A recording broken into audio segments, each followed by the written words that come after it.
আসসালামু আলাইকুম। এটা হলো একটা টয়োটা নোয়া হাইব্রিড গাড়ি।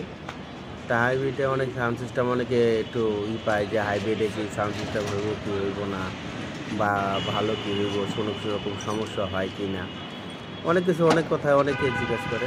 তো ইনশাল্লাহ আমরা সাউন্ড সিস্টেম করছি হাইব্রিডে কয়েকবারই, অনেকগুলো গাড়িতেই করছি। আল্লাহর রহমতে কোনো সমস্যা নেই।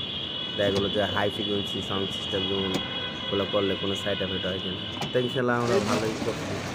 অনেক হাই পাওয়ারের, যেমন এটা একটা হাই পাওয়ার অ্যাম্পলিফায়ার কিকারের, এটা 2500 RMS। ওকে। এটা এই গাড়িতে ফিটিং করছি। প্লাস এখানে আরও আছে, যেমন টাইপারের দুইটা সাবওফার আছে, তারপরে আপনার মিড রেঞ্জ আছে পাইনিয়ারের হাই পাওয়ারের কম্পোনেন্ট 4টা লাগানো হয়েছে আলট্রাসনিকের। পাইনিয়ার একটা 4 চ্যানেল দেওয়া হয়েছে।